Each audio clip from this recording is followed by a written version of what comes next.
salah satu yang dibenahi oleh Nabi Shallallahu Alaihi Wasallam dan memerlukan panduan dari Al-Quranul Karim dan perjuangan yang luar biasa dari Rasul hingga para sahabat beliau adalah tentang memperbaiki tentang akhlak dan adab.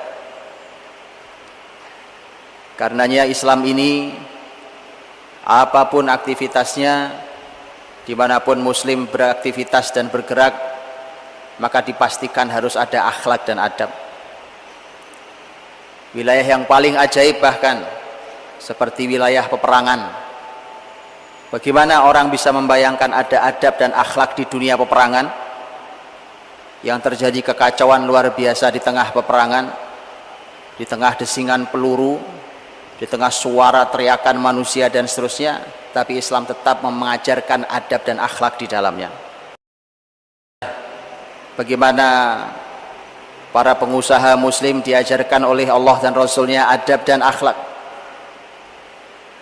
dan mereka memiliki peran-peran yang sangat sentral dan besar. Cukuplah apa yang Allah gambarkan tentang masyarakat yang pertama kali punggung mereka dibebani dakwah, yaitu masyarakat Quraisy. Allah Subhanahu wa taala berfirman dalam ayat yang kita semua hafal.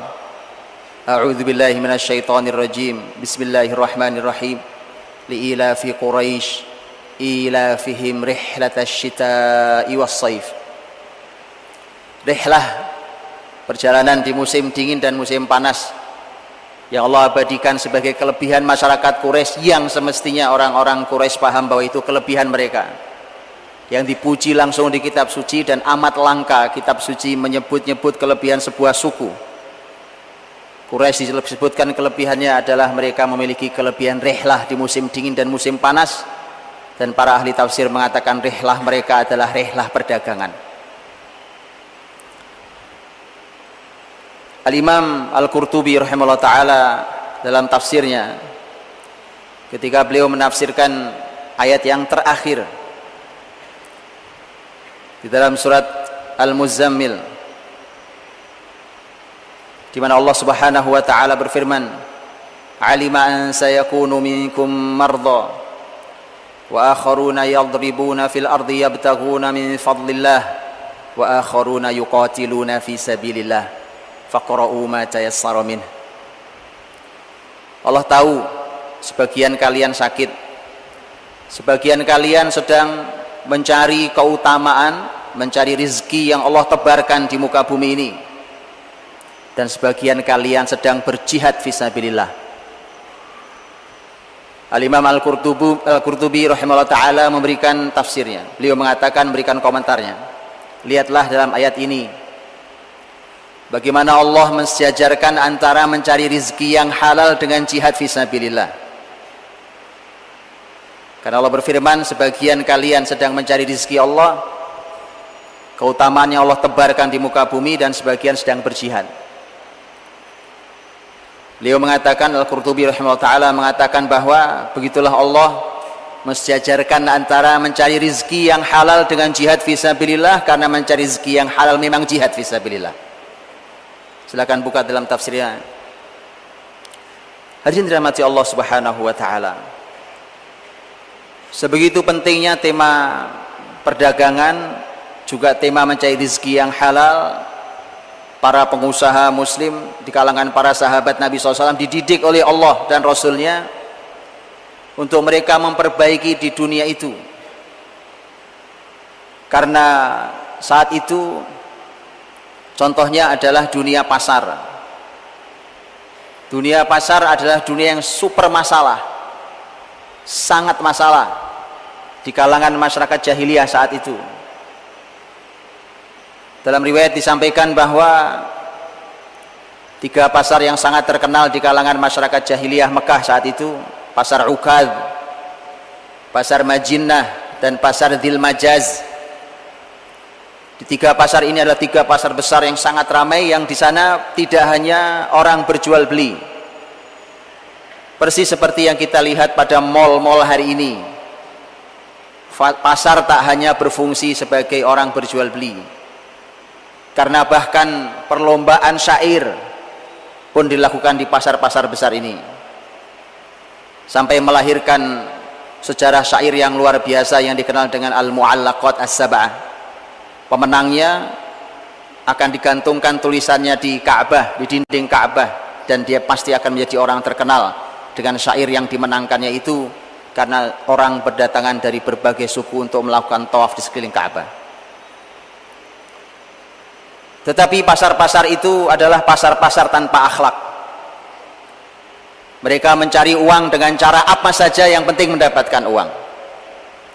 Adab mereka menjadi sangat masalah karenanya riwayat mengatakan, begitu Islam hadir, Nabi Muhammad SAW mendapatkan wahyu, para sahabat Nabi yang para pedagang-pedagang hebat yang kemudian masuk Islam, mereka mulai menahan diri ke pasar karena mereka merasa ini semuanya dosa.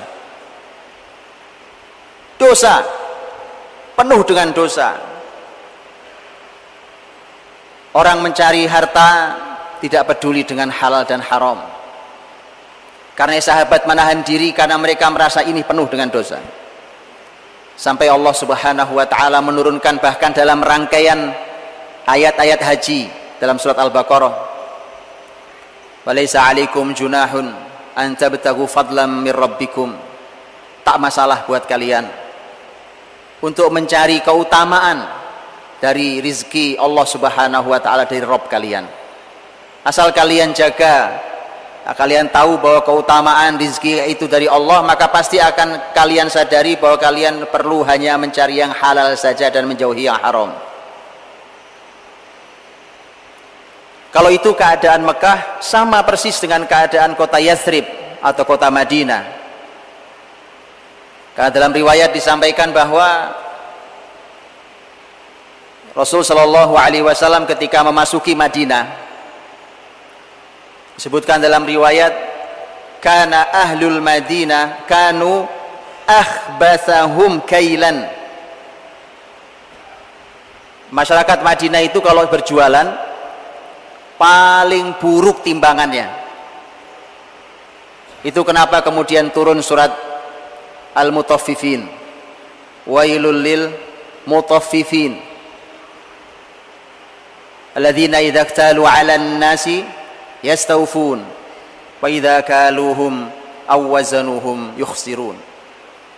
Celaka, kata Allah, wail, mereka-mereka yang mengurangi timbangan, orang-orang yang kalau dia menjual, kalau dia membeli, dia ingin timbangannya dipenuhi. Tapi kalau dia menjual, dia kurangi timbangan. Itu adalah masalah yang dihadapi oleh Nabi SAW, sebagian masalah yang dihadapi oleh Nabi ketika Nabi masuk Madinah. Disebutkan bahwa ada orang, karena dulu ada namanya al-wazn dan kail. Wazn adalah timbangan, kail adalah ukuran. Mereka punya alat ukur dan alat timbang. Mereka biasanya punya dua jenis, ada dua. Yang satu digunakan kalau dia mau membeli, maka dia minta pakai ukuran saya. Tapi kalau dia menjual, dia pakai ukuran dia juga, tapi ukuran yang lain yang sudah dia kurangi. Dan bukankah itu yang Allah sampaikan? Itulah mengapa Allah menyampaikan masalah yang karenanya Allah mengazab kaum Nabi Syuaib adalah para pedagang yang mengurangi timbangannya. Sudah Allah sampaikan di Quran untuk meluruskan cara bertindaknya para pengusaha muslim. Belum lagi masalah yang lain. Karena Madinah sendiri saat itu masyarakat Arabnya numpang pasarnya di masyarakat Yahudi. Yang punya pasar masyarakat Yahudi baik secara suku ataupun secara pribadi. Ada pasar Yahudi Bani Qainuqa, itu pasar suku Yahudi Bani Qainuqa. Ada pasar masyarakat Yahudi Bani Nadir. Tapi ada pasar milik pemimpin Yahudi, satu orang pribadi. Seperti pasarnya Ka'ab bin Ashraf. Ka'ab bin Ashraf adalah pemimpin Yahudi Bani Nadir. Pasar mereka dipenuhi dengan dosa. dosa. Mereka tidak peduli, bahkan mereka harus berkata bohong. Mereka tidak peduli, bahkan mereka harus bersumpah-sumpah agar barang dagangannya laku. Mereka tidak peduli, mereka mengurangi timbangan. Mereka tidak peduli, mereka menipu barang. Mereka sembunyikan cacat. Mereka melakukan penimbunan barang agar harga naik melonjak. Ditimbun barangnya, hilang di pasar, permintaan naik, maka harga jadi naik. Semua ini adalah masalah yang harus dibereskan oleh Nabi Shallallahu Alaihi Wasallam. Padahal Nabi SAW sendiri yang pernah mengatakan khairu biqa'il ardil masajid wa syarru biqa'iha al-aswaq, dihasankan terus sebagian ulama, bahwa tempat terbaik adalah masjid dan tempat yang paling buruk adalah pasar. Yang menjadi masalah adalah ketika Nabi menyebut sebagai tempat yang terburuk, bukan tempat yang buruk. Tempat yang terburuk adalah pasar. Biasanya kalau ada tempat atau hal yang buruk, kita diminta oleh Islam untuk menjauhi. Tapi anehnya pasar, dia tempat yang terburuk, tapi muslimin diminta untuk menguasai. Karenanya itulah mengapa muslimin dibekali oleh Allah dan Rasulnya. Kalian cari uang, kalian kuasai perekonomian sebagai para pengusaha muslim, tetapi kalian harus tahu bahwa Islam berbeda dengan yang lainnya. Karenanya sistem keuangan, sistem perdagangan yang dimiliki Islam akan selalu sejalan dengan ruh Islam itu sendiri. Keadilan, keseimbangan, kesejahteraan, dan seterusnya. Dan jauh dari merugikan orang lain, perjudian, keuntungan sepihak dengan merugikan sepihak yang lainnya, dan seterusnya, tidak sejalan dengan ruh Islam. Hadirin dirahmati Allah Subhanahu wa taala. Rasul sallallahu alaihi wasallam dengan para sahabatnya, dengan terutama masyarakat Mekah yang punya keahlian berdagang. Begitu Nabi masuk ke Madinah, maka Nabi sallallahu alaihi wasallam baru pertama kali membuat pasar muslimin. Dan ini mestinya muslimin hari ini belajar, karena semangat kita hari ini nampaknya masih perlu dibekali dengan ilmu, karena semangat tanpa ilmu justru akan mengkhawatirkan. Bagaimana Nabi Shallallahu Alaihi Wasallam dengan para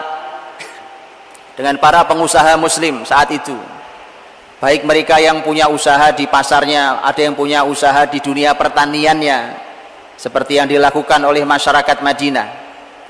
Bagaimana Nabi membenahi mereka hingga dominasi perekonomian Yahudi yang menguasai Madinah tutup.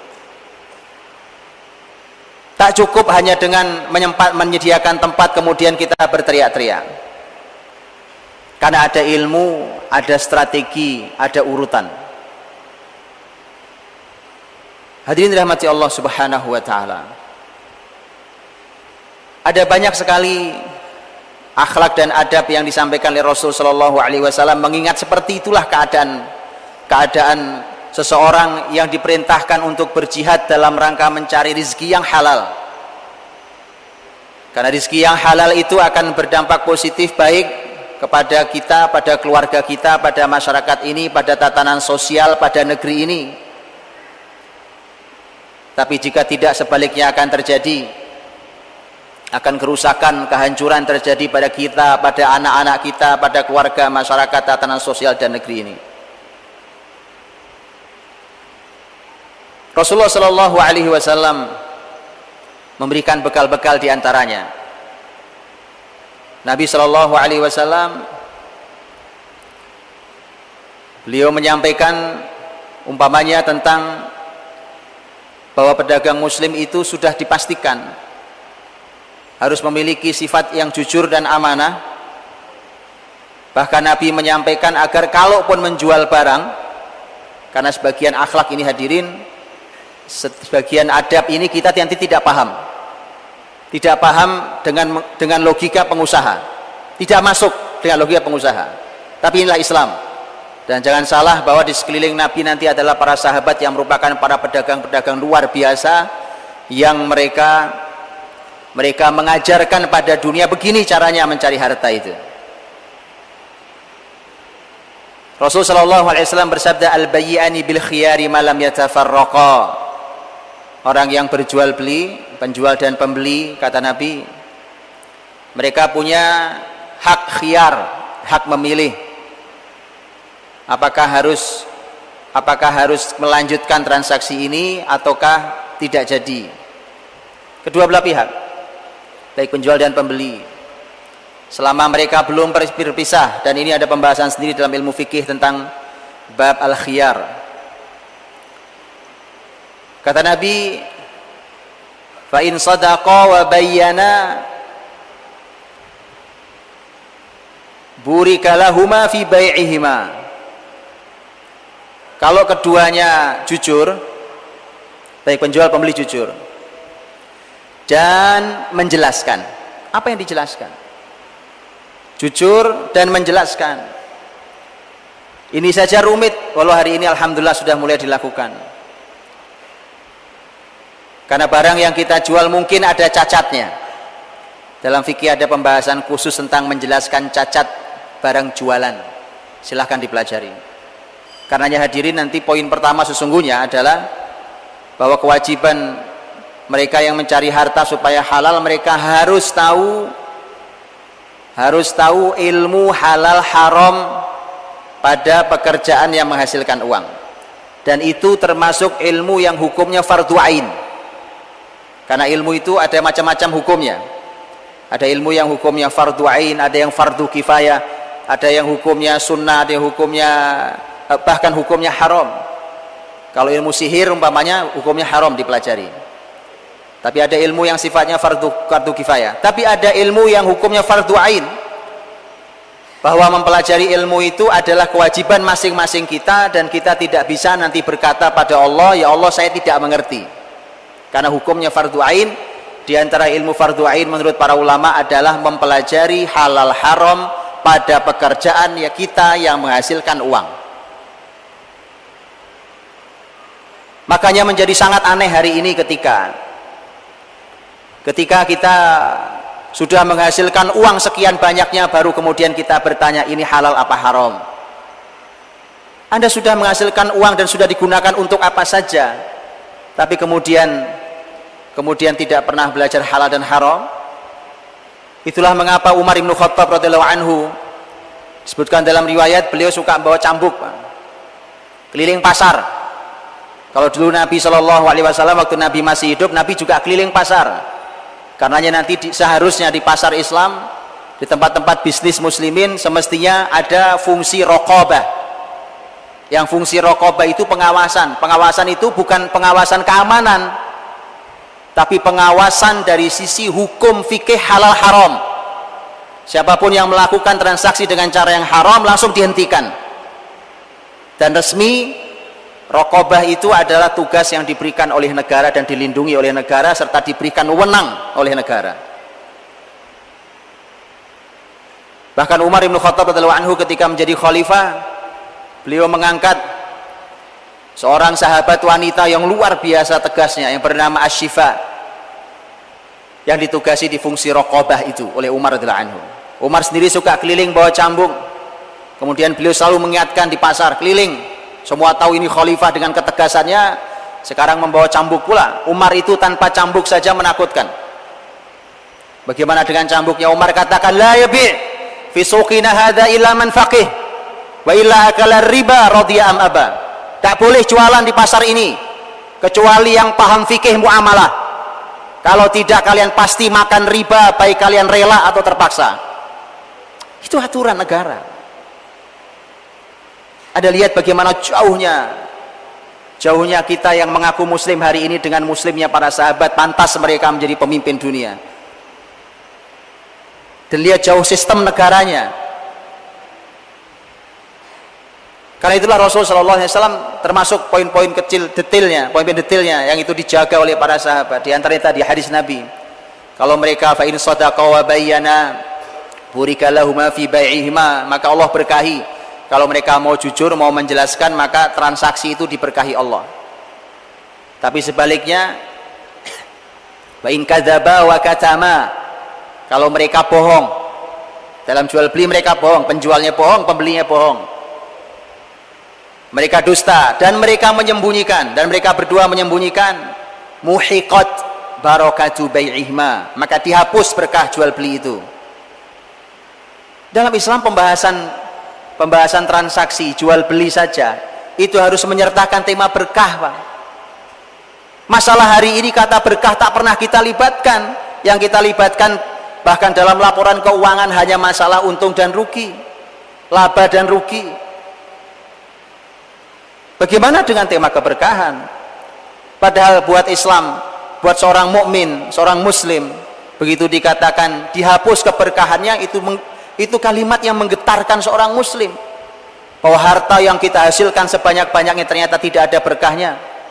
Harta itu hanya akan membawa sengsara untuk diri kita. Kalau kita bawa ke rumah kita akan menghasilkan kesengsaraan di rumah kita. Kalau kita gunakan untuk membiayai negara ini, maka sengsara negara ini. Karenanya Nabi katakan tentang tema keberkahan itu. Dan begitulah seterusnya. Nabi melakukan kontrol ke pasar-pasar. Karena ketika Nabi masuk ke pasar, Nabi cek. Bahkan kadang Nabi harus memasukkan tangannya ke dalam sebuah tempat yang berisi makanan yang sedang dijual, untuk memastikan, karena tidak terlihat, untuk memastikan bahwa ini benar apa tidak benar. Ketika dijumpai ternyata di dalamnya ternyata basah, seharusnya kering, Nabi katakan, kenapa ini basah? Ditanyakan pada penjualnya. Dia mengatakan, asabahu sama ya Rasulullah, ini kena hujan. Kata Nabi, kenapa tidak kau letakkan di atas supaya semua orang terlihat? Kalaupun mereka mau beli, mereka tahu yang mau mereka beli ada masalah. Seharusnya kering, ternyata basah. Nabi mengatakan, man ghasyana falaysa minna, yang menipu kami bukan umat kami. Luar biasa. Hadirin perhatikan hadis yang satu ini, dan ini menjadi sangat aneh. Salah satu adab dalam Islam yang luar biasa. Saking bahwa Islam itu dibangun di atas tijarah antaradin. Perdagangan itu harus saling ridho. Harus saling ridho. Nabi mengatakan, man aqala musliman aqalallahu asratahu yaumal qiyamah. Siapa yang melakukan iqalah, siapa yang melakukan iqalah, maka Allah akan mengabaikan kesalahannya di hari kiamat nanti. Kita punya kesalahan, kita punya dosa, di hari kiamat Allah akan abaikan gara-gara di dunia kita melakukan iqalah. Apa itu iqalah? Para ulama menjelaskan, iqalah itu kalau Anda pedagang, kemudian ada orang membeli barang dagangan Anda, sudah transaksi, uang sudah kita terima, barang sudah kita serahkan, kemudian dia pergi, kemudian dia kembali lagi, dia merasa sepertinya saya tidak jadi deh beli barang ini. Dia menyesal, dalam bahasa para ulama, dia menyesal atas barang yang dibelinya karena satu dan lain hal. Karena itu seharusnya sudah selesai, sudah putus, transaksi sudah terjadi dengan cara yang halal. Tapi segitu pun muslimin masih diajari bukan sebatas halal haram. Ada hal yang lebih tinggi dari halal haram, yaitu adab seorang mukmin. Kata Nabi, kalau saudara Anda menyesal dengan barang yang dibelinya, kata Nabi, kenapa Anda tidak menurunkan ego sedikit, kemudian menyerahkan kembali uangnya, kesinikan barang saya dengan utuh, dengan jaminan akhirat. Jaminannya nanti Allah akan abaikan kesalahanmu di hari kiamat. Tentu ini tidak mungkin dipahami kecuali hanya oleh orang beriman. Pembicaraan tentang akhirat, pembicaraan tentang pahala, pembicaraan tentang dosa, hanya orang beriman yang mengerti. Karenanya, kalaupun ekonomi syariah hari ini dijalankan oleh orang kafir atau dijalankan oleh negeri kafir, maka apakah mungkin berputar? Mungkin, tetapi pasti tak akan pernah sempurna. Karena sistem syariat ini tidak akan pernah lepas dari iman dan akhlak. Dan ini tidak akan pernah dipahami oleh orang-orang kafir. Hadirin dirahmati Allah Subhanahu wa taala. Dan silahkan terus dipelajari dan silahkan terus digali, karena negeri ini, Nusantara ini adalah negeri yang merasakan kenikmatannya akhlak para pedagang. Bukankah kita semua tahu bahwa negeri ini, negeri dengan jumlah penduduk muslim terbesar di muka bumi hari ini, adalah merupakan negeri yang masuk Islamnya justru bukan karena tetesan pedang, bukan karena tetesan darah di pedang, tapi karena akhlak para pedagang. Para pedagang yang datang, yang mereka punya jasa besar untuk kita dan selalu mendapatkan pahala dari semua kebaikan negeri ini. Para pedagang negeri Yaman yang datang ke negeri ini menunjukkan akhlaknya sambil berdagang, membaur ke masyarakatnya, sampai kemudian masyarakat ini tertarik dan masuk Islam. Dan begitulah selalu, itulah hikmah mengapa Allah Subhanahu wa taala menitipkan agamanya. Wahyu ini pertama diturunkan kepada masyarakat Quraisy yang keahliannya adalah keahlian dagang, dikarenakan mereka akan keliling ke negeri manapun, bukan hanya barang dagangan yang diletakkan di atas unta mereka, tapi berikut akhlak, ilmu dan Quran mereka. Barakallahu li wa lakum fil Qur'anil azim